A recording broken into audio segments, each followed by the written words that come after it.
नमस्कार दोस्तों, सर जी क्लासेस में आपका स्वागत है। तो हम लोग इकोनॉमिक्स और मार्केटिंग का क्लास कर रहे थे आपके डीएफसीसीआई ऑपरेशन और बीडी एग्जामिनेशन के लिए।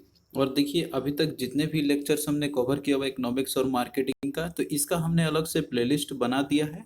तो आप लोग डिस्क्रिप्शन बॉक्स में जाना, वहाँ पे इसका लिंक मिल जाएगा। और देखिए, जो आपका हिस्ट्री ऑफ इंडियन रेलवे है, तो इसका हमने क्लास आपका ऑलरेडी पूरा फिनिश करा दिया है।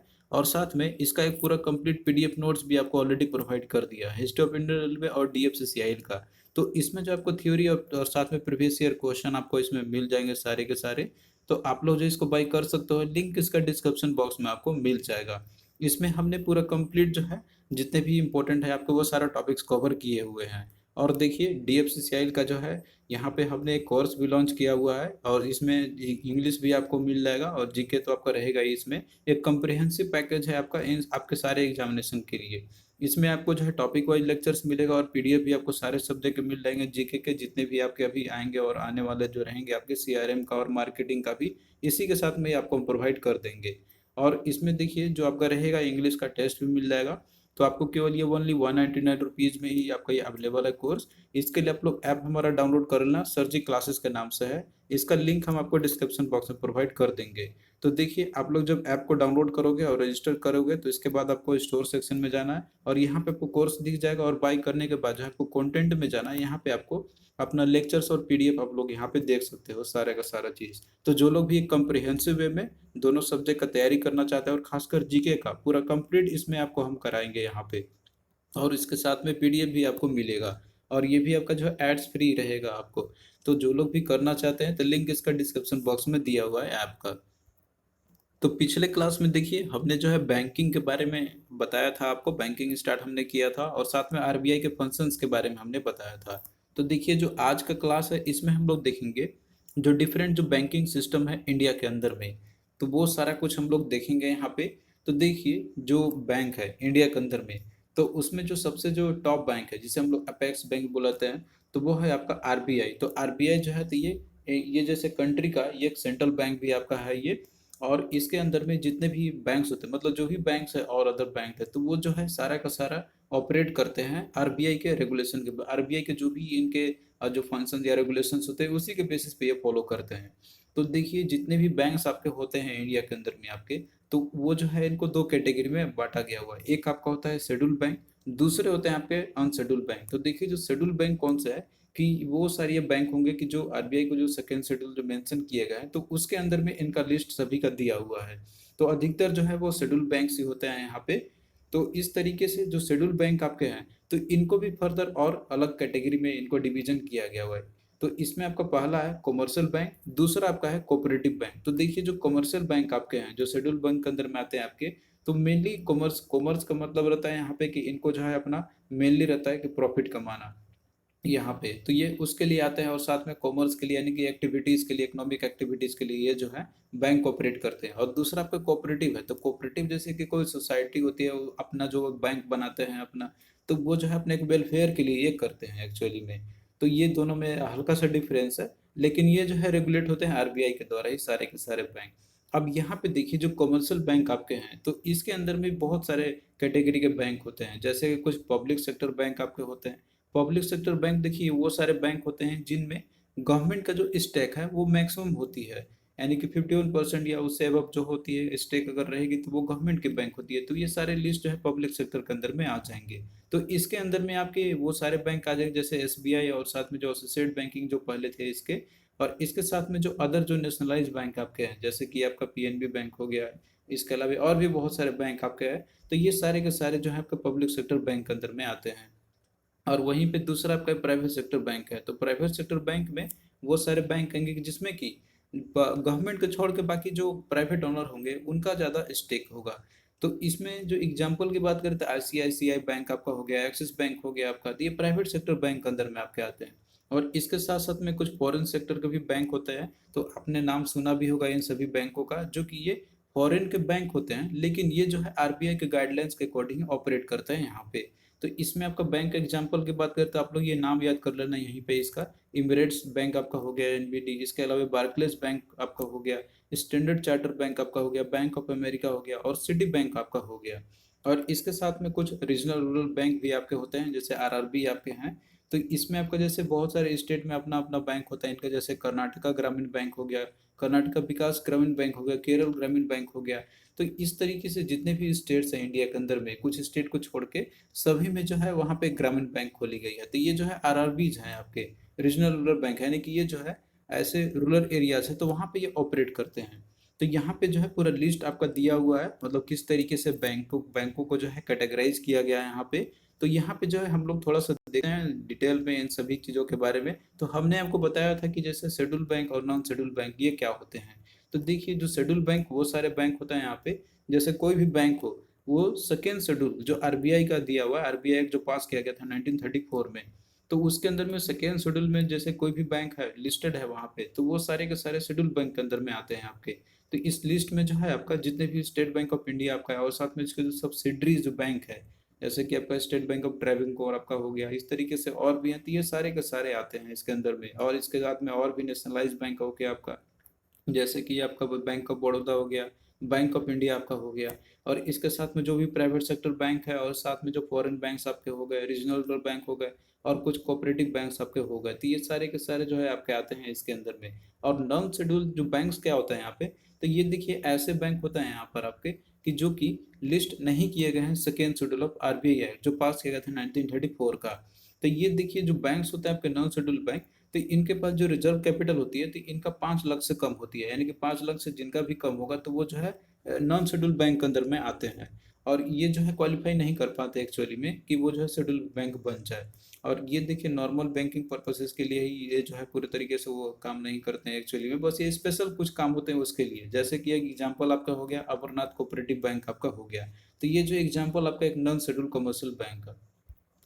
अब यहाँ पे देखिए जो कैटेगरी आपका था, जैसे शेड्यूल बैंक आपके थे तो इसके अंदर में बहुत सारे आपने देखा था, जैसे कि शेड्यूल कमर्शियल बैंक है एक्चुअली में। तो कमर्शियल बैंक देखिए इनका मेन मोटिव होता है यहाँ पे, जैसे कि ये सर्विस प्रोवाइड करते हैं और उससे जो है अपना ये प्रॉफिट भी अर्न करते हैं। तो ये जो है आपके डिपॉजिट्स को एक्सेप्ट करेंगे और साथ में जो है बिजनेस लोन्स भी आपको देते हैं, और इसके साथ साथ में इन्वेस्टमेंट भी आपको प्रोवाइड करते हैं प्रोडक्ट्स के ऊपर में। इनका मेनली रहता है ये ऑपरेट करते हैं अपना प्रॉफिट के लिए।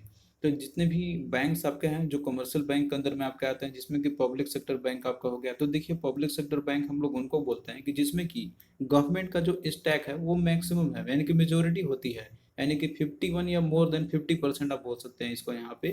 तो वो जो है बोलेंगे उसको हम लोग पब्लिक सेक्टर बैंक। तो जो शेयर रहता है इन बैंकों का भी आप देखते हो कि इनका स्टॉक एक्सचेंज में भी लिस्टेड रहती है। तो टोटल देखिए बात किया जाए, ये डेटा आपका प्रीवियस जो हुआ था मर्जिंग जो हुई थी बैंक का उसके अकॉर्डिंग आपका है, तो टोटल 12 पब्लिक सेक्टर बैंक आपका है और साथ में एक स्टेट ऑन पेमेंट बैंक्स भी है। तो इस तरीके से जो है 10 जो पब्लिक सेक्टर बैंक है इनको मर्ज कर दिया गया था आपका यहाँ पे 4 में, तो इस तरीके से टोटल 12 है। तो यहाँ पे देखिए जो पब्लिक सेक्टर बैंक आपके हैं जिनमें कि गवर्नमेंट का शेयर होल्डिंग्स कितनी आप यहाँ पे देख सकते हैं, सबका लिस्ट दिया हुआ है। और जैसे कि बैंक ऑफ बड़ौदा आपका हो गया, तो गवर्नमेंट का स्टेक देखिए इसमें 63.74 है।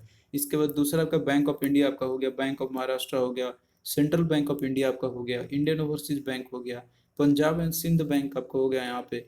और इसके बाद फिर स्टेट बैंक ऑफ इंडिया आपका हो गया और फिर यूको बैंक है।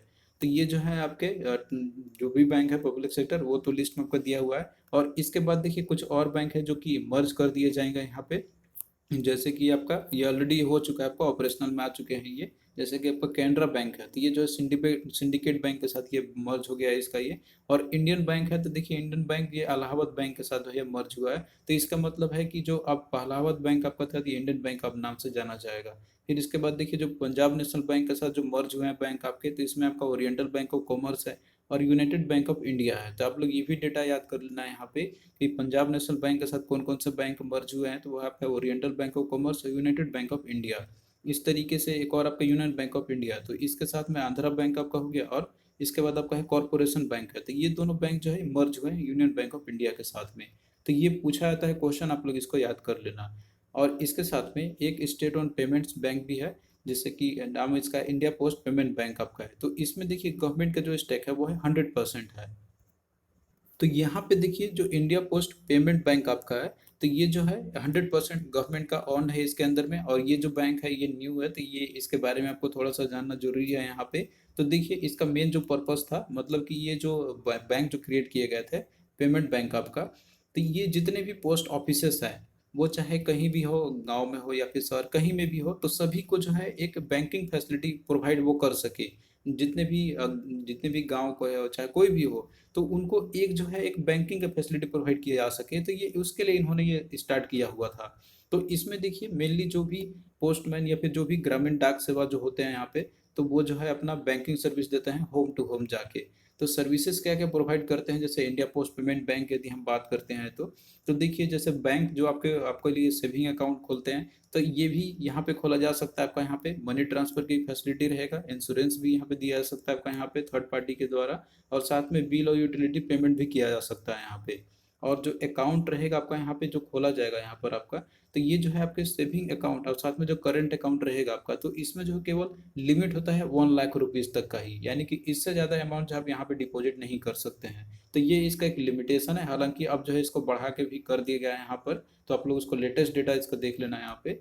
फिर इसके बाद देखिए जो ये इसमें और भी फैसिलिटी जो आपको प्रोवाइड किया जा सकता है यहाँ पे, जिसमें कि आपका यूनिफाइड पेमेंट इंटरफेस है, इसके साथ साथ में नेशनल इलेक्ट्रॉनिक फंड ट्रांसफर की फैसिलिटी मिलेगा, और इसके साथ में भारत बिल पे है। तो ये भी सारे फैसिलिटी जो है यहाँ पे मिले जाएंगे। अब यहाँ पे देखिए जो बैंक है, ये पेमेंट बैंक आपके, तो ये जो है इसके जो फंक्शंस है तो आपने देख लिया, जो सर्विसेज है इसके क्या क्या है, लेकिन ये जो है ये और क्या सर्विस प्रोवाइड नहीं कर सकता है, मतलब कौन सी फैसिलिटी है जो ये नहीं देते हैं आपको, जो अदर बैंक आपको देते हैं। तो उसमें से आपका जैसे कि एडवांस लोन है, तो ये आपको प्रोवाइड नहीं कर सकते हैं, और साथ में क्रेडिट कार्ड जो है ये इशू नहीं कर सकते हैं, क्योंकि इनका ऑपरेशन जो है तो एक स्मॉल स्केल के लिए होती है। तो ये जो है इनके लिए लिमिटेशन है। और इसके बाद देखिए यहाँ पे और भी फैसिलिटी आपको प्रोवाइड करते हैं, जैसे इमीडिएट पेमेंट सर्विस का, रियल टाइम ग्रोस सेटलमेंट का, और डायरेक्ट बेनिफिट ट्रांसफर का भी। तो इन सभी सर्विसेज जो है प्रोवाइड किया जाता है इंडियन पोस्ट पेमेंट बैंक के द्वारा। तो ये तो देखिए पूरी तरीके से गवर्नमेंट ऑन है ये। और इसके बाद भी और भी बहुत सारे पेमेंट बैंक्स हैं इंडिया के अंदर में जो कि प्राइवेटली ऑन है। तो इसमें जो लिस्ट आपका यहाँ पे दिया हुआ है, जिसमें कि आपका पहला आपका एयरटेल पेमेंट बैंक है, जो कि ये पहला ऐसा जो पेमेंट बैंक था जो कि ओपन हुआ था। इसके बाद दूसरा आपका इंडिया पोस्ट पेमेंट बैंक आपका है, तो ये देखिए पेमेंट बैंक के अंदर में ही, लेकिन ये गवर्नमेंट के द्वारा ओन्ड है। फिर तीसरा आपका फिनो पेमेंट बैंक आपका हो गया, और चौथा आपका है जियो पेमेंट बैंक, और पेटीएम पेमेंट बैंक पांचवा आपका है, और छठा आपका एनएसडीएल पेमेंट बैंक है। तो ये टोटल 6 पेमेंट बैंक है। आप लोग इसका लिस्ट याद कर लेना। पहला कौन सा बना था, तो एयरटेल पेमेंट बैंक आपका। अब आइए हम लोग यहाँ पे कुछ क्वेश्चंस भी देख लेते हैं जो कि आपके प्रीवियस ईयर में पूछे गए थे। क्वेश्चन आपका देखिए पूछा गया था कि which of the following bank is the largest commercial bank in India. तो इनमें से कौन सा बैंक जो है जो कि लार्जेस्ट कमर्शियल बैंक है इंडिया के अंदर में। तो इसका देखिए काफ़ी सिंपल आंसर आपका स्टेट बैंक ऑफ इंडिया आपका हो जाएगा। तो एसबीआई जो है ये इंडिया का लार्जेस्ट पब्लिक सेक्टर बैंक है। और ये अगर बात किया जाए जैसे कि ये फॉर्चून जो ग्लोबल 500 लिस्ट जो निकाला गया था वर्ल्ड बिगेस्ट कॉर्पोरेशन का, तो उसमें से रैंक जो इसका 232 आया था इसका। और ये जो है कंट्री का और सबसे लार्जेस्ट बिगर लेंडर भी है। तो एसबीआई आप जानते हैं कि ये आपको हर जगह आपको देखने को मिलता है, और इसके ब्रांचेस भी सबसे ज़्यादा हैं इसके। तो इस तरीके से ये जो है आपका सबसे लार्जेस्ट पब्लिक कमर्शियल बैंक है इंडिया का। फिर इसके बाद देखिए अगला आपका है the imperial bank of India after its nationalisation came to be known as. तो जो इंपीरियल बैंक ऑफ इंडिया है, तो आफ्टर नेशनलाइजेशन के बाद ये कौन सा बैंक बना था, तो यही देखिए स्टेट बैंक ऑफ इंडिया बना था। इसके रिगार्डिंग आपको ऑलरेडी हमने बताया हुआ है। तो ऑप्शन बी इसका राइट आंसर हो जाएगा। फिर इसके बाद देखिए कुछ और बैंक आपके हैं, जैसे कि प्राइवेट सेक्टर बैंक आपका है। तो जो प्राइवेट सेक्टर बैंक होता है, तो इसमें देखिए जो मेजोरिटी जो शेयर या फिर जो इक्विटी जो होती है, तो वो जो है प्राइवेट शेयर होल्डर्स के हाथ में होते हैं, गवर्नमेंट के पास नहीं होती है। तो ये सारे जो बैंक अगर होंगे आपके जो कैटेगरी में आएंगे आपके, तो वो प्राइवेट बैंक के अंदर में आपके आएंगे, जिसमें कि एग्जाम्पल आपका दिया हुआ है यहाँ पर आपके, ये जितने भी बैंक इस्टेब्लिश आपके हो चुके हैं 1968 के बाद। तो यहाँ पे आप देख सकते हैं, जैसे पहला आपका आईसीआईसीआई बैंक है जो कि ये लार्जेस्ट प्राइवेट सेक्टर बैंक है आपका। उसके बाद एक्सिस बैंक है, एचडीएफसी है, कोटक महिंद्रा आपका, यस बैंक हो गया, इंडसलैंड बैंक है, आईडीएफसी फर्स्ट बैंक है, बंधन बैंक है, और आईडीबीआई बैंक आपका है। तो ये सारे के सारे जो प्राइवेट बैंक आपके हैं। फिर इसके बाद देखिए तीसरा कैटेगरी आपका फॉरेन बैंक का आपका भी है। तो कुछ ऐसे बैंक होते हैं जो कि फॉरेन के होते हैं, लेकिन वो जो है इंडिया में भी ऑपरेट करते हैं यहाँ पे, लेकिन ये जो है पूरे तरीके से आरबीआई की गाइडलाइंस के अकॉर्डिंग यहाँ पे ये फंक्शंस करते हैं। फिर इसके बाद देखिए अगला आपका है रीजनल रूरल बैंक, जो कि आरआरबी इसके नाम से भी जाना जाता है, ये शॉर्ट में इसको बोलते हैं हम लोग। तो देखिए जो आरआरबी आपका है, तो ये स्टार्टिंग में जब सेटअप किया गया था, तो उसमें 5 आरआरबी सेटअप किए गए थे 2 अक्टूबर 1975 को। और ये जो है इनका देखिए इसलिए मकसद से ये क्रिएट किया गया था यहाँ पे कि ये जो है रूरल एरियाज में प्राइमली ये वहाँ पे फंक्शंस करेंगे, यानी कि जो ग्रामीण क्षेत्र है तो वहाँ पे मेनली ये जो है वहाँ पे मेनली ऑपरेट करेंगे, ताकि वो जो है बैंकिंग और फाइनेंशियल सर्विसेज प्रोवाइड कर सके रूरल एरियाज में। तो देखिए जो कमर्शियल जो आपके रीजनल रूरल बैंक आपके हैं यहाँ पे, तो ये इसमें जो ऑनर है तो इसमें मेनली गवर्नमेंट ऑफ इंडिया होती है इसके 50% शेयर होल्डर, और साथ में जो कुछ स्पॉन्सर बैंक होते हैं जैसे कि आपका SBI हो गया तो उसके इसमें होती है 35%, और स्टेट गवर्नमेंट की होती है इसमें 15% का। तो ये जो है ऑनर इसमें होते हैं कंबाइंड बेसिस पे, तो मेनली गवर्नमेंट इसमें अंदर में होती है, चाहे आपका गवर्नमेंट ऑफ इंडिया हो या स्टेट गवर्नमेंट ही है। तो पूरी तरीके से आप मान सकते हैं कि ये जो बैंक आपका आती है गवर्नमेंट के कंट्रोल के अंदर में ये रहती है। और पहला जो RRB जो बना था आपका तो वह है आपका प्रथमा बैंक है। तो ये भी इंपॉर्टेंट है आपका, आप लोग इसको याद कर लेना अच्छे से। तो मेनली देखिए जो रीजनल रूरल बैंक जो आपके होते हैं तो ये जो है गवर्नमेंट के जो ऑपरेशंस होते हैं आपके, जैसे कि मनरेगा का जो वेजेस होते हैं, यानी कि उनका जो मनरेगा के तहत जितने भी वर्कर्स होते हैं तो उनको जो पे करनी होती है वेजेस, तो वो जो इसी बैंक के द्वारा की, तो मतलब ये सर्विस प्रोवाइड करते हैं सबके लिए। और साथ में पेंशन का अगर डिस्ट्रीब्यूशन करनी होती है तो RRB के बैंकों के थ्रू ही की जाती है। फिर इसके बाद देखिए कुछ और बैंकों का हम लोग यहाँ पे देख लेते हैं जो कि इम्पोर्टेंट है आपका। तो पहला आपका यहाँ पे है national bank for agriculture rural development, जो कि नाबार्ड इससे शॉर्ट में हम लोग बोलते हैं यहाँ पे। तो देखिए जो नाबार्ड बैंक आपका है तो ये जो है मेनली ये बनाया गया था आपका यहाँ पे कि जैसे एग्रीकल्चर के फील्ड में जैसे क्रेडिट करना हो, पैसे देना हो एग्रीकल्चर पर्पस के लिए, तो ये उसके लिए बेसिकली ये बैंक जो है बनाया गया था।